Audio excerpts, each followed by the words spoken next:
दोस्तों नमस्कार, ये है मार्गदर्शन फॉर सिविल सर्विसेज। मैं अनुराग चौधरी। दोस्तों, भारतीय संविधान और राज्य व्यवस्था के महत्वपूर्ण प्रश्नों के अध्ययन के क्रम में इस वीडियो में प्रस्तुत है राज्य की कार्यपालिका और विधायिका से संबंधित महत्वपूर्ण प्रश्नों का भाग 2, जो आपके आगामी विभिन्न परीक्षाओं जैसे TGT, PGT, LT grade, government inter college प्रवक्ता, government degree college, assistant professor, Kendriya Vidyalaya संगठन और नेट जेआरएफ के साथ विभिन्न राज्य लोक सेवा आयोगों द्वारा आयोजित परीक्षाओं के सामान्य ज्ञान और सामान्य अध्ययन के संविधान और राज्य व्यवस्था खंड के लिए बहुत ही उपयोगी है। इस वीडियो में हम राज्य विधानमंडल यानी विधानसभा और विधान परिषद से संबंधित सभी महत्वपूर्ण प्रश्नों को कवर करेंगे। तो आइए शुरू करते हैं राज्य की कार्यपालिका और विधायिका से संबंधित महत्वपूर्ण प्रश्नों का भाग 2। सबसे पहले स्टेट लेजिस्लेचर यानी राज्य विधानमंडल के बारे में जान लेते हैं। तो आप जान लीजिए कि संविधान के भाग 6 में अनुच्छेद 168 से 212 तक राज्यों के विधानमंडलों के बारे में उपबंध किया गया है। अनुच्छेद 168 में कहा गया है कि प्रत्येक राज्य के लिए एक विधानमंडल होगी, जो राज्यपाल तथा कुछ राज्यों में 2 सदनों से और अन्य राज्यों में 1 सदन से मिलकर बनेगा।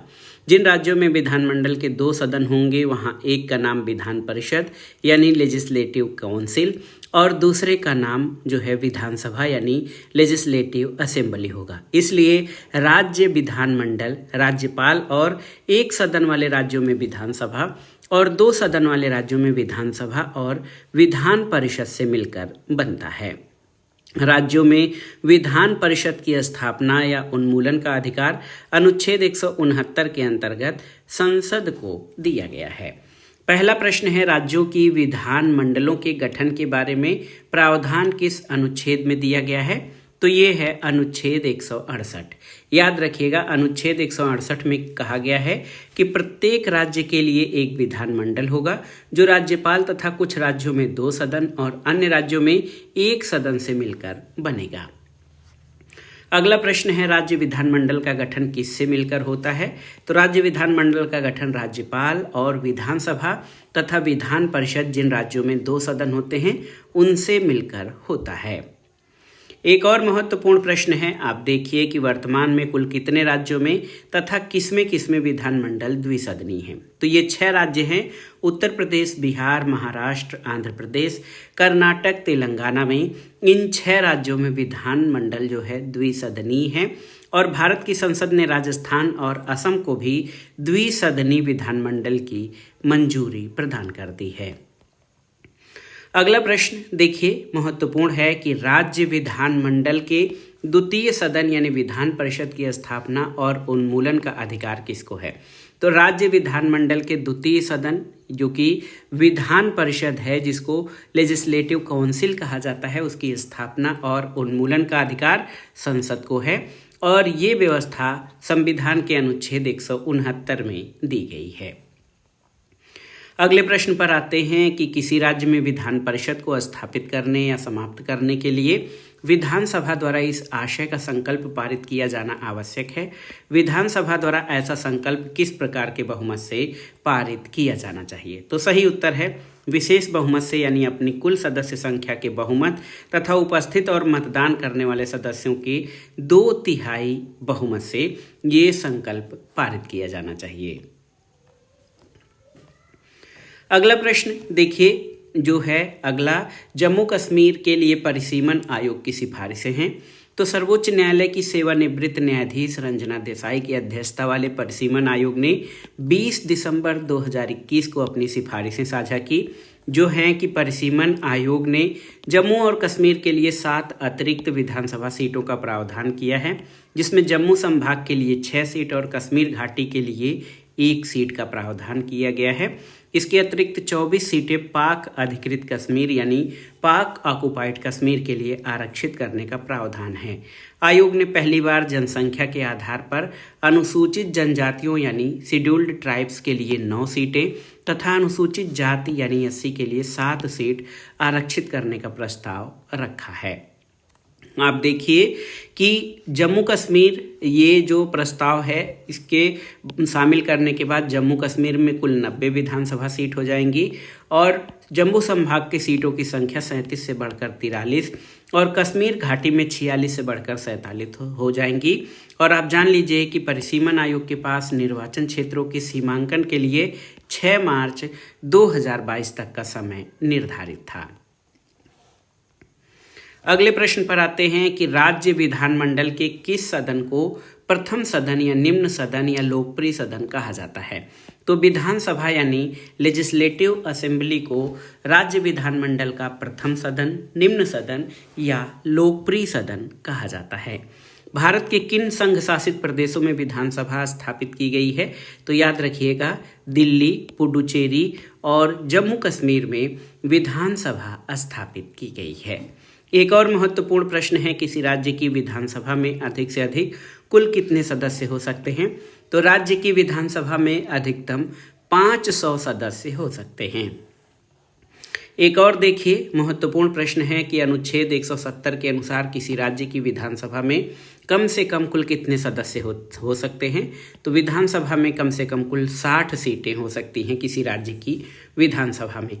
लेकिन कुल जो है कुछ राज्य ऐसे हैं जिसमें विधानसभा सदस्यों की संख्या 60 से कम है। तो ये 4 राज्य हैं, सिक्किम में 32 विधानसभा सीटें, मिजोरम में 40, गोवा में 40 और पुडुचेरी में 30 विधानसभा सीटें हैं जो कि मानक से कम हैं। अगला प्रश्न है, किस राज्य की विधानसभा में सदस्यों की संख्या सबसे अधिक है। तो उत्तर प्रदेश में कुल 403 सीटें हैं। अगला प्रश्न देखिए महत्वपूर्ण है। अगला प्रश्न कि संघ शासित प्रदेश को छोड़कर सबसे कम विधानसभा सदस्यों वाला राज्य सिक्किम है जहां पे 32 सीटें हैं। संघ शासित प्रदेश को लेने पर सबसे कम विधानसभा सदस्य वाला राज्य कौन है। तो ये है पुडुचेरी जहां पर 30 विधानसभा सीटें हैं। अगला प्रश्न है दोस्तों, विधानसभा सदस्यों का निर्वाचन किस प्रकार होता है। तो विधानसभा सदस्यों का निर्वाचन वयस्क मताधिकार के आधार पर प्रत्यक्ष निर्वाचन प्रणाली के द्वारा होता है। अगला प्रश्न है, विधानसभा का प्रत्येक सदस्य कम से कम कितनी जनसंख्या का प्रतिनिधित्व करता है। तो सही उत्तर है 75,000 जनसंख्या का प्रतिनिधित्व करता है विधानसभा का प्रत्येक सदस्य। एक देखिए महत्वपूर्ण तथ्य दिया गया है कि क्या आपको पता है 6 जुलाई 2021 को पश्चिम बंगाल सरकार द्वारा राज्य में पुनः विधान परिषद के निर्माण संबंधी प्रस्ताव को पारित किया गया है। पश्चिम बंगाल में पहली बार विधान परिषद का गठन 1952 में किया गया था जो कि 1969 तक जारी रहा। बाद में संयुक्त मोर्चा की सरकार ने एक विधेयक पारित करके उच्च सदन को समाप्त कर दिया। 294 विधानसभा सीटों वाले राज्य पश्चिम बंगाल में अधिकतम विधान परिषद के कुल 98 सदस्य हो सकते हैं और राज्य में विधान परिषद का प्रस्ताव पारित होने के बाद अब इसे संसद के दोनों सदनों में बहुमत के द्वारा पास होना अनिवार्य है। बहुत ही महत्वपूर्ण प्रश्न है। कितने राज्यों में विधान परिषद सीटें हैं। ये प्रश्न बहुत ही महत्वपूर्ण है। भारत के 6 राज्यों में विधान परिषद हैं। इसमें आंध्र प्रदेश, तेलंगाना, बिहार, महाराष्ट्र, कर्नाटक और उत्तर प्रदेश हैं। तो ये आप जान लीजिए कि 28 राज्यों में से 28 में से केवल 6 राज्यों में, केवल 6 स्टेट्स में कौन कौन, आंध्र प्रदेश, कर्नाटक, तेलंगाना, महाराष्ट्र, बिहार और उत्तर प्रदेश में विधान परिषद हैं। विधान परिषद सदस्यों की संख्या देखते हैं तो उत्तर प्रदेश में कुल 100 विधान परिषद सदस्य हैं, महाराष्ट्र में 78, बिहार में 75, कर्नाटक में 75, आंध्र प्रदेश में 58 और तेलंगाना में 43। संसद द्वारा राजस्थान और असम को भी द्विसदनीय विधानमंडल की मंजूरी मिल गई है और आंध्र प्रदेश की विधान परिषद को 1985 में संसद द्वारा समाप्त कर दिया गया था, लेकिन मार्च 2007 में उसे पुनः स्थापित किया गया।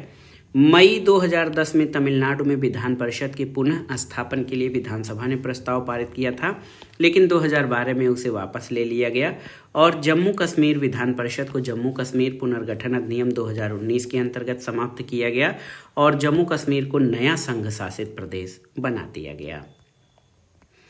आगे आइए देखते हैं परीक्षाओं की दृष्टि से महत्वपूर्ण प्रश्नों को। वर्तमान विधानसभा सदस्यों की संख्या का निर्धारण किस वर्ष की जनगणना के आधार पर किया गया है? तो याद रखिएगा 1971 की जनगणना के आधार पर वर्तमान विधानसभा सदस्यों की संख्या का निर्धारण किया गया है। अगला प्रश्न है, किस संविधान संशोधन द्वारा ये प्रावधान किया गया कि 2026 तक प्रत्येक विधानमंडल में स्थानों की संख्या यथावत रहेगी? तो ये है 84वें संविधान संशोधन अधिनियम 2001 के द्वारा ये प्रावधान किया गया कि 2026 तक प्रत्येक विधानमंडल में स्थानों की संख्या यथावत बनी रहेगी। अगले प्रश्न पर आते हैं। ये प्रश्न है कि जम्मू कश्मीर पुनर्गठन अधिनियम द्वारा कौन से 2 नए केंद्र शासित प्रदेश प्रवर्तन में आए हैं? तो ये हैं जम्मू कश्मीर और लद्दाख। जम्मू कश्मीर पुनर्गठन अधिनियम जब पारित हुआ तो इसके तहत जम्मू कश्मीर राज्य को 2 संघ शासित प्रदेशों जम्मू कश्मीर और लद्दाख में जो है बांटा गया है और ये 31 अक्टूबर 2019 से ये 2 नए केंद्र शासित प्रदेश अस्तित्व में आए हैं। अगला प्रश्न है, किस संघ राज्य का उपराज्यपाल उस संघ राज्य की विधानसभा में 2 महिला सदस्यों की नियुक्ति करता है? तो जम्मू कश्मीर का। और देखिए, विधानसभा में अनुसूचित जातियों तथा अनुसूचित जनजातियों के लिए स्थानों के आरक्षण के बारे में प्रावधान संविधान के किस अनुच्छेद में है? तो ये है अनुच्छेद 332 में। इसमें अनुसूचित जातियों और अनुसूचित जनजातियों के लिए स्थानों का आरक्षण किया गया है। एक और देखिए, दल बदल या दल परिवर्तन के आधार पर अयोग्यता। तो 52वां यानी 52nd संविधान संशोधन 1985 द्वारा संविधान में 10वीं अनुसूची जोड़कर दल बदल के आधार पर संसद या राज्य विधानमंडल की सदस्यता के लिए अयोग्यता संबंधी प्रस्ताव किया गया है। 91वें संविधान संशोधन 2003 द्वारा इस प्रावधान की कुछ कमियों को दूर किया गया और अनुच्छेद 191(2) के अनुसार कोई व्यक्ति किसी राज्य विधानमंडल का सदस्य होने के लिए अयोग्य हो जाता है यदि वह अनुसूची 10 के तहत उल्लिखित अयोग्यता के अधीन आता है।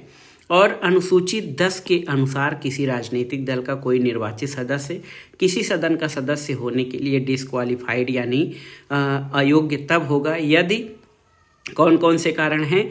यदि उस सदस्य ने ऐसे राजनीतिक दल की अपनी सदस्यता स्वेच्छा से छोड़ दी है या ऐसे राजनीतिक दल द्वारा दिए गए किसी निर्देश के विरुद्ध किसी पूर्व अनुज्ञा के बिना सदन में मतदान करता है या मतदान करने से विरत रहता है और मतदान करने या विरत रहने को राजनीतिक दल ने 15 दिन के भीतर माफ नहीं किया है।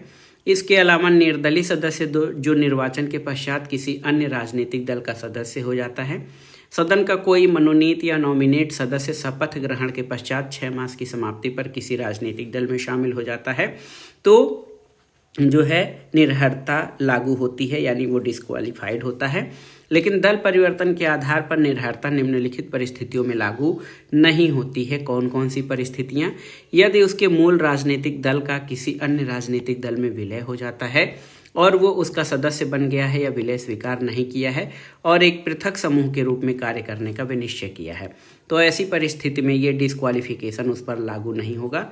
या फिर इस प्रयोजन के लिए विलय तभी समझा जाएगा जब राजनीतिक दल के कम से कम 2/3 सदस्य ऐसे विलय के लिए सहमत हो गए हों।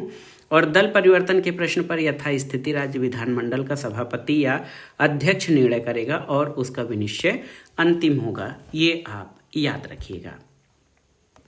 अब देखिए, एक महत्वपूर्ण तथ्य आपसे यहाँ पर पूछा गया है कि क्या आप जानते हैं कि देश के संसदीय इतिहास में पहली बार 4 फरवरी 1982 को ऐसा अवसर आया जब केरल विधानसभा के अध्यक्ष ने अपना निर्णायक मत देकर वहाँ की सरकार को अपदस्थ होने से बचाया था। तो देश के संसदीय इतिहास में पहली बार 4 फरवरी 1982 को ये अवसर आया था। केरल विधानसभा के अध्यक्ष ने अपना निर्णायक मत दिया, यानी दोनों पक्षों के मत बराबर होने की दशा में जो है विधानसभा अध्यक्ष ये अपने निर्णायक मत का प्रयोग कर सकते हैं। अगला है कि विधानसभा का सदस्य निर्वाचित होने के लिए व्यक्ति की आयु कितनी होनी चाहिए, आपको बताना है। तो ये है जितनी आयु लोकसभा सदस्य निर्वाचित होने के लिए, यानी 25 वर्ष। विधानसभा सदस्य के लिए कौन सी योग्यताएं निर्धारित की गई हैं? तो विधानसभा सदस्य चुने जाने के लिए भारत का नागरिक होना चाहिए, आयु कम से कम 25 वर्ष होनी चाहिए और ऐसी अन्य योग्यताएं जो संसद की विधि द्वारा नियत की गई हों। अगला प्रश्न है, विधानसभा का कार्यकाल 5 वर्ष का होता है। किसकी सिफारिश पर राज्यपाल 5 वर्ष के पूर्व भी विधानसभा को भंग कर सकते हैं? तो सही उत्तर, मुख्यमंत्री की सिफारिश पर राज्यपाल विधानसभा को 5 वर्ष के पूर्व भी भंग कर सकते हैं। अगला प्रश्न है, आपातकाल के समय संसद विधानसभा का कार्यकाल एक बार में कितने समय के लिए बढ़ा सकता है? तो सही उत्तर है 1 वर्ष के लिए। आपातकाल के समय संसद विधानसभा का कार्यकाल एक बार में 1 वर्ष के लिए बढ़ा सकती है। अगले प्रश्न पर आते हैं। महत्वपूर्ण प्रश्न है कि राज्य विधानमंडल के किस सदन को उच्च सदन कहा जाता है? तो ये विधान परिषद यानी लेजिस्लेटिव काउंसिल्स को जो है उच्च सदन कहा जाता है। भारत के किसी राज्य विधान परिषद का सृजन अथवा उसकी समाप्ति किस प्रकार की जा सकती है? तो विधान परिषद का सृजन या समाप्ति उसकी राज्य विधानसभा के तत्संबंधी संकल्प पारित करने पर संसद द्वारा किसी राज्य के विधान परिषद का सृजन अथवा उसकी समाप्ति की जा सकती है। अगला प्रश्न है, संविधान के किस अनुच्छेद में विधान परिषद के सृजन और समापन हेतु प्रक्रिया का वर्णन किया गया है? तो अनुच्छेद 169 में। ये बहुत ही महत्वपूर्ण है। इसके अलावा राज्य विधानमंडल का वो कौन सा सदन है जिसे विघटित नहीं किया जा सकता किंतु समाप्त किया जा सकता है? तो ये कई बार प्रश्न आया है। राज्य विधानमंडल का वो सदन विधान परिषद है, इसको विघटित तो नहीं किया जा सकता लेकिन समाप्त किया जा सकता है। अगला प्रश्न है, विधानसभा में प्रस्तुत कोई विधेयक धन विधेयक है या नहीं, इसका निर्णय कौन करता है? तो इसका निर्णय विधानसभा अध्यक्ष करते हैं। विधानसभा और विधान परिषद के संयुक्त अधिवेशन की अध्यक्षता कौन करता है?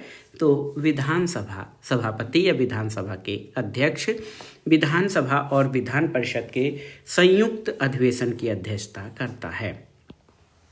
विधानसभा अध्यक्ष तथा उपाध्यक्ष का चुनाव कौन करता है? तो विधानसभा के सदस्य अपने में से ही विधानसभा अध्यक्ष और उपाध्यक्ष का चुनाव करते हैं। अगले प्रश्न पर आते हैं। विधानसभा का उपाध्यक्ष अपना त्यागपत्र अध्यक्ष को देता है और अध्यक्ष अपना त्यागपत्र किसे देता है? तो उपाध्यक्ष को। विधानसभा किस प्रकार के बहुमत से पारित प्रस्ताव द्वारा अध्यक्ष और उपाध्यक्ष को उनके पद से हटा सकती है?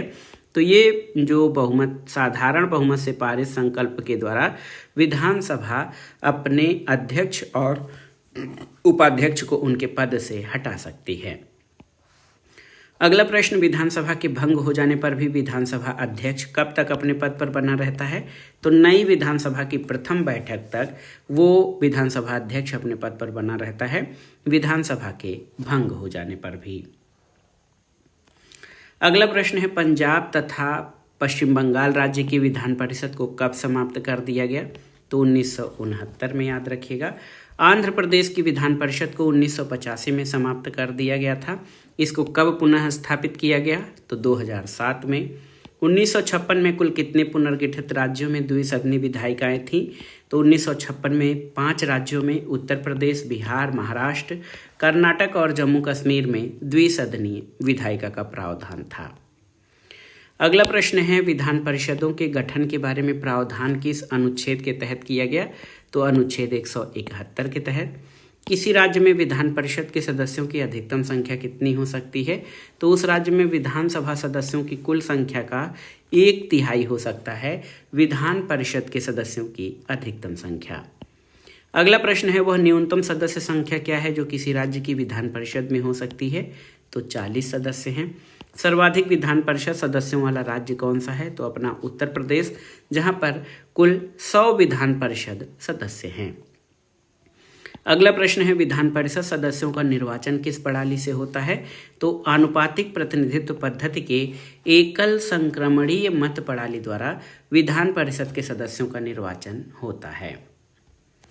अगले प्रश्न पर आते हैं, राज्यों की संचित निधि पर भारित व्यय कौन होते हैं?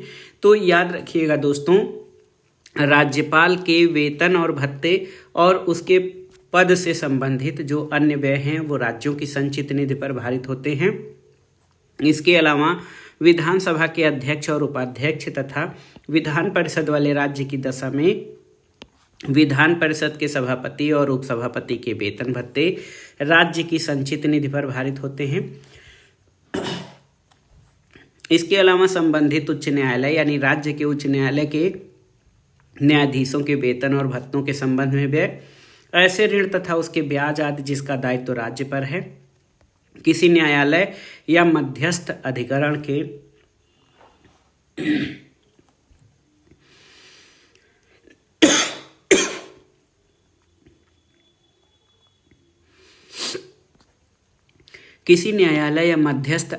के निर्णय, डिग्री या पंचाट की तुष्टि के लिए अपेक्षित राशियां, इसके अलावा कोई अन्य व्यय जो संविधान द्वारा या राज्य विधानमंडल की विधि द्वारा इस प्रकार भारित घोषित किया जा सकता है, तो ये सभी राज्यों की संचित निधि पर भारित होते हैं। लेकिन उच्च न्यायालय के न्यायाधीशों को पेंशन जो होती है वो राज्य की संचित निधि से नहीं बल्कि भारत की संचित निधि से दिया जाता है। वेतन भत्ते तो उच्च न्यायालयों के उस राज्य की संचित निधि पर भारित होते हैं, लेकिन जो उच्च न्यायालय के न्यायाधीश की पेंशन होते हैं वो भारत की संचित निधि से दिया जाता है, याद रखिएगा। देखिए, विधान परिषद के 5/6 सदस्यों का निर्वाचन होता है। शेष 1/6 सदस्य राज्यपाल द्वारा मनोनीत किए जाते हैं। और कौन कौन से निर्वाचक मंडल इन सदस्यों के निर्वाचन में भाग लेते हैं? तो पहला तो विधानसभा सदस्य, दूसरा स्थानीय निकाय, अध्यापकों का निर्वाचक मंडल और स्नातकों का निर्वाचक मंडल जो है ये इसमें भाग लेते हैं। अगला है विधानसभा के सदस्य विधान परिषद में कितने सदस्यों को निर्वाचित करते हैं? तो उत्तर है 1/3 सदस्यों को। विधानसभा के सदस्य विधान परिषद में 1/3 सदस्यों को निर्वाचित करते हैं। अगला प्रश्न है अध्यापकों और स्नातकों द्वारा समान संख्या में विधान परिषद में सदस्य निर्वाचित किए जाते हैं। उनके द्वारा निर्वाचित किए जाने वाले सदस्यों की संख्या लगभग कितनी है? तो ये कुल सदस्य संख्या का 12वां यानी 1/12वां भाग अध्यापकों और स्नातकों के द्वारा विधान परिषद में जो सदस्य निर्वाचित किए जाते हैं। लास्ट में आइए देखते हैं विधानमंडल में चर्चा पर निर्बंधन यानी रिस्ट्रिक्शन ऑन लेजिस्लेचर डिस्कशन। आप देखिए कि अनुच्छेद 211 के अनुसार उच्चतम न्यायालय या किसी उच्च न्यायालय के किसी न्यायाधीश के अपने कर्तव्यों के निर्वहन में किए गए आचरण के विषय में राज्य विधानमंडल में कोई चर्चा नहीं होगी। इसके अलावा अनुच्छेद 221 के अनुसार उच्चतम न्यायालय या किसी उच्च न्यायालय के किसी न्यायाधीश के अपने कर्तव्यों के निर्वहन में किए गए आचरण के विषय में संसद में कोई चर्चा उस न्यायाधीश को हटाने की प्रार्थना करने वाले समावेदन को राष्ट्रपति के समक्ष प्रस्तुत करने के प्रस्ताव पर ही होगी, अन्यथा नहीं। तो दोस्तों, ये था आज का वीडियो। राज्य कार्यपालिका, राज्यों की कार्यपालिका और विधानमंडल से संबंधित महत्वपूर्ण प्रश्नों का भाग 2 जो आपके आगामी परीक्षाओं के लिए बहुत ही महत्वपूर्ण है। आप इन प्रश्नों को अच्छे से तैयार कर लीजिएगा। ये प्रश्न वेरी इम्पॉर्टेंट्स हैं और हमने कम समय में इसको कवर करने का प्रयास किया है, तो आप इन प्रश्नों को अच्छे से तैयार कर लीजिएगा। ये वीडियो आपको कैसा लगा हमें कमेंट बॉक्स में ज़रूर बताइएगा। वीडियो को लाइक करें, शेयर करें और इस चैनल मार्गदर्शन फॉर सिविल सर्विसेज को सब्सक्राइब करें। वीडियो देखने के लिए धन्यवाद। नमस्कार।